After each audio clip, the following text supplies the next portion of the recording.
बांग्लादेश में शेख हसीना के तख्ता पलट के बाद 100 से ज्यादा हत्याएं हो चुकी हैं, जबकि 16 जुलाई से अब तक के आंकड़ों को देखें तो बांग्लादेश के हिंसक आंदोलन में करीब 500 लोगों को जान गंवानी पड़ी। हिंसक भीड़ के निशाने पर सिर्फ दो तरह के लोग हैं। पहले आवामी लीग से जुड़े लोग और दूसरे नंबर पर सबसे बड़ा टारगेट है बांग्लादेश में रहने वाला अल्पसंख्यक हिंदू। करीब 1.5 करोड़ की आबादी वाले अल्पसंख्यक हिंदू अब कहां जाएं, किसकी शरण दें, यह बहुत बड़ा सवाल है। रिपोर्ट आप देखिए। हाथ उतारा जा रहा है हिंदू, जिंदा जलाया जा रहा है हिंदू। दौर थमा नहीं है। हिंसक भीड़ के निशाने पर अल्पसंख्यक हिंदू हैं, अवामी लीग सरकार के मंत्री हैं, पार्टी के सांसद हैं, नेताओं के आवास हैं, व्यापारिक प्रतिष्ठान हैं और सरकारी दफ्तर हैं। सही आंकड़ा तो नहीं, लेकिन 16 जुलाई से अब तक बांग्लादेश में करीब 500 लोगों की हत्या हो चुकी है, जिसमें से और सीआईए के माध्यम से वहां पर तख्ता पलटकर हिंदुओं को निशाना बनाया जा रहा है। हिंदुओं की बहू बेटियों को जो है कुछ उपद्रवी उठा के ले गए हैं, उनके साथ अत्याचार हुए हैं, उनके प्रतिष्ठानों को, उनके घरों को आगजनी की गई है और मंदिरों के अंदर आगजनी की गई है, जिसको बर्दाश्त नहीं किया जाएगा। हम केंद्र सरकार से मांग कर रहे हैं कि वहाँ के जनरल से बात करके हिंदुओं को सुरक्षित करने का काम जो है वो जल्द से जल्द किया जाए। भारत सरकार से यह मांग करती है कि श्रद्धेय प्रधानमंत्री नरेंद्र मोदी जी, जिन पर हम सबकी अटूट श्रद्धा है, वो बांग्लादेश के हिंदुओं के संदर्भ में क्या कर सकते हैं। संयुक्त राष्ट्र संघ अपने हस्तक्षेप की भूमिका क्यों नहीं तैयार कर रहा है, यह भी देखने वाली बात होगी। और हम सरकार से इतना जरूर चाहेंगे कि बांग्लादेश का हिंदू कैसे सुरक्षित हो। जिन लोगों ने भारत विभाजन की विभीषिका नहीं देखी है, ये आज देख रहे हैं। इसलिए यह समय की मांग है कि बांग्लादेश के हिंदुओं को सुरक्षा प्रदान की जाए। और एनएसए डोभाल इस विषय पर लगातार मंथन भी कर रहे हैं। इन बिगड़े हालातों के बीच बांग्लादेश से भारतीयों की वापसी भी हो रही है। भारतीय दूतावास के 190 कर्मचारी वतन वापस लौटे। हालांकि रिपोर्ट के मुताबिक 20 से 30 का स्टाफ अभी भी ढाका में लेकर सलमान खुर्शीद का विवादित बयान सामने आया है।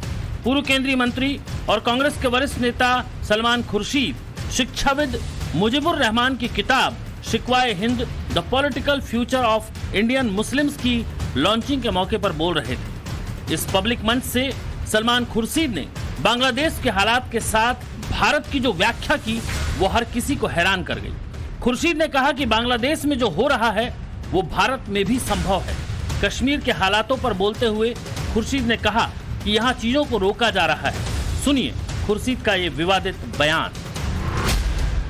What's happening in Bangladesh can happen here. It's just that Bangladesh is a concentration of much that we have in our country, and the spread in our country prevents things blowing up in the manner in which they've blown up in Bangladesh. But whatever is happening in Bangladesh is terrible. It really is terrible. देश की सरकार का विरोध अपनी जगह है, लेकिन मोदी के विरोध में कांग्रेस के वरिष्ठ नेता के इस बयान को अगर गौर से सुना और समझा जाए तो उसका मतलब यही निकलता है कि क्या भारत में बांग्लादेश पार्ट 2 चाहते हैं खुर्शीद? क्या लोगों को उकसा रहे हैं सलमान खुर्शीद? न सिर्फ कांग्रेस के सलमान खुर्शीद बल्कि बांग्लादेश को लेकर पूरा विपक्ष एक तरफ से मोदी के खिलाफ एक नैरेटिव सेट करने की तरफ बढ़ रहा है। तो मुझे लगता है कि बांग्लादेश से हमें ये सबक सीखना चाहिए कि तानाशाही का ज़्यादा वक्त नहीं होता है और लोगों के खिलाफ जो आप पॉलिसी लाते हो, कानून लाते हो, उससे आखिरकार लोग एक बार तंग होके उनके बर्दाश्त का जो पैमाना है वो टूट जाता है, छलक जाता है और फिर शेख हसीना की तरह आपको भागना पड़ता है। तो मुझे लगता है हमारे मुल्क में इसके के लिए बहुत बड़ा सबक है, खासकर हिंदुओं के ऊपर जो अत्याचार हो रहे हैं तो उनकी रक्षा करने की जिम्मेदारी अपने केंद्र सरकार की है, मोदी जी की है। तो मणिपुर तो नहीं जा रहे, तो मोदी जी और अमित शाह जी बांग्लादेश अगर जा सकते हैं तो जाना चाहिए। अन्यथा वहाँ जो हिंदुओं के ऊपर अत्याचार हो रहे हैं उनको रोकना और वहाँ के हिंदुओं की रक्षा करना मोदी जी का काम है, केंद्र सरकार का काम है, हिंदुस्तान सरकार का काम है। इसी हिंदुस्तान सरकार में इंदिरा जी ने बांग्लादेश को आज़ादी दिलाई थी, और उसी बांग्लादेश में अगर हिंदुओं के ऊपर अत्याचार हो रहे हैं तो उनको रोकना भी पूरा काम या पूरी जिम्मेदारी हिंदुस्तान के प्रधानमंत्री की है। लेकिन बांग्लादेश जैसे हालात की भारत के लिए कामना करने वाले सलमान खुर्शीद के बयान पर जबरदस्त रोष दिखाई दे रहा है। सोशल मीडिया पर सलमान खुर्शीद के बयान को लेकर खूब ट्वीट हो रहे हैं। बीजेपी ने भी खुर्शीद के इस बयान पर कई प्रतिक्रियाएं दी। आज अगर सलमान खुर्शीद के विषय में आप कह रहे हो कि उन्होंने कहा कि भारत भी हो सकता है, भूले नहीं, ये भारत है, गणतंत्र की जननी है, लोकतंत्र की सबसे बड़ी ताकत है। ये थ्रेट ना दें। मैं जानता हूं कि राहुल गांधी के इशारे पर ही आज सलमान खुर्शीद ने देश को चेताने का काम किया है, लेकिन भूले नहीं सलमान खुर्शीद साहब, राहुल गांधी इस देश में जब जब कोई औरंगजेब बनने की कोशिश किया है तो महाराणा प्रताप भी आए। खुर्शीद और केवल सलमान खुर्शीद नहीं, अभी सुनने में आ रहा है कुछ और कांग्रेस के नेताओं ने भी यह कहा है कि जो स्थिति आज बांग्लादेश में है उसी प्रकार की स्थिति भारत में भी हो सकती है।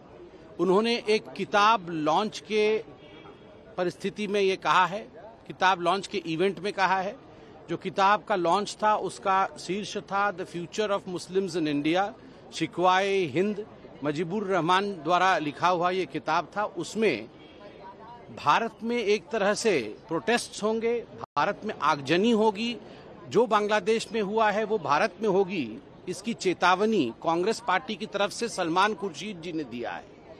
और कई दिग्गज जो वहां मौजूद थे, शशि थरूर से लेके अन्य नेता भी वहां मौजूद थे, एक तरह से उनकी स्वीकृति थी, एक तरह से उन्होंने उसका समर्थन किया।